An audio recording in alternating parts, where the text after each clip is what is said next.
नमस्कार। आज हम इतिहास के पन्नों से एक ऐसे दुस्साहसी रेस्क्यू मिशन की कहानी जानेंगे जो आज भी दुनिया भर की स्पेशल फोर्सेस के लिए एक मिसाल मानी जाती है। तो चलिए इस अविश्वसनीय कहानी के परतों को खोलते हैं। इसकी शुरुआत होती है एक बिल्कुल आम सी उड़ान से, जो देखते ही देखते एक अंतर्राष्ट्रीय संकट में बदल जाती है।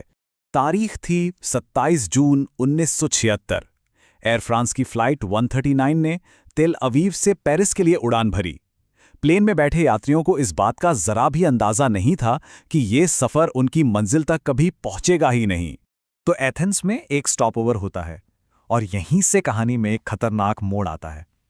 देखिए, उस जमाने में एयरपोर्ट सिक्योरिटी आज जैसी नहीं थी और इसी का फायदा उठाकर 4 हाईजैकर प्लेन में चढ़ जाते हैं।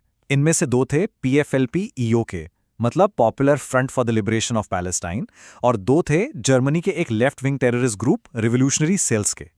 उनके पास बंदूकें थीं, ग्रेनेड थे, और जैसे ही प्लेन ने उड़ान भरी उन्होंने कॉकपिट पर कब्जा कर लिया और प्लेन को घुमा दिया सीधा अफ्रीका की तरफ। युगांडा में उतरते ही ये संकट और भी गहरा गया। पता है क्यों? क्योंकि अपहरणकर्ताओं का सामना किसी सुरक्षा बल से नहीं बल्कि उनके सहयोगियों से हुआ। युगांडा का तानाशाह ईदी अमीन, उसने न सिर्फ उनका स्वागत किया बल्कि अपनी सेना को भी उनकी मदद में लगा दिया।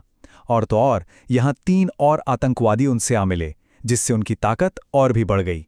इंटेबे एयरपोर्ट के एक पुराने वीरान टर्मिनल में सभी बंधकों को कैद कर लिया गया और अब अपहरणकर्ताओं ने दुनिया के सामने अपनी शर्तें रखीं। उनकी मांग थी कि इजराइल और 4 दूसरे देशों की जेलों में बंद 53 आतंकवादियों को तुरंत रिहा किया जाए। और इसके लिए उन्होंने इजराइल को सिर्फ 1 जुलाई तक की डेडलाइन दी। साफ साफ धमकी दी कि अगर मांगे पूरी नहीं हुई तो वो एक एक करके बंधकों को मारना शुरू कर देंगे। अब सोचिए, इजरायली सरकार के लिए कितनी बड़ी दुविधा थी। एक तरफ प्रधानमंत्री yitzhak राबिन थे, जो कह रहे थे कि भाई बंधकों की जान बचानी है तो बातचीत करनी पड़ेगी। लेकिन दूसरी तरफ थे रक्षा मंत्री शिमोन पेरेस, जिनका तर्क था कि अगर आज हम इन आतंकवादियों के आगे झुक गए तो ये भविष्य के लिए एक बहुत ही खतरनाक मिसाल बन जाएगी।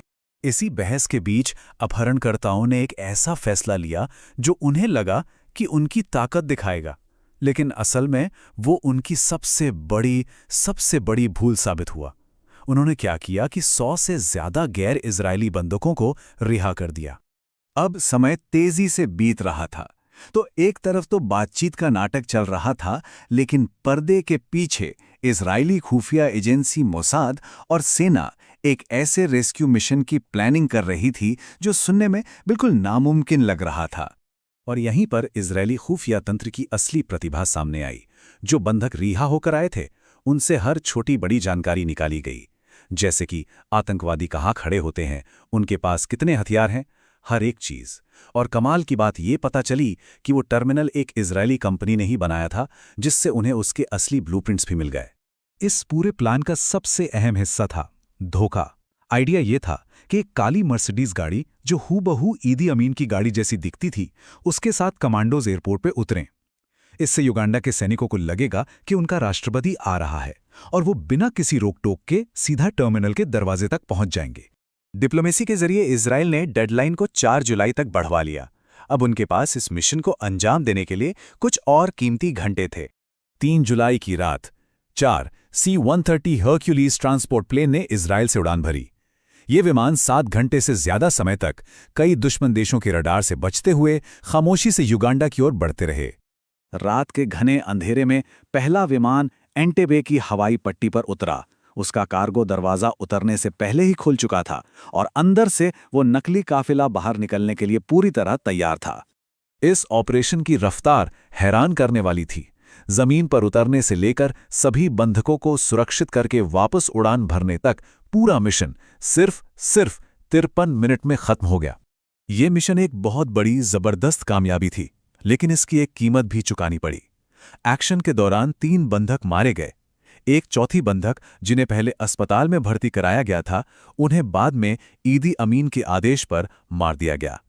और विडंबना देखिए, इस पूरे ऑपरेशन को जमीन पर जो लीड कर रहे थे, unit commander lieutenant colonel Yonatan Netanyahu, वो शहीद होने वाले एकमात्र इजरायली सैनिक थे। वो एक राष्ट्रीय नायक बन गए।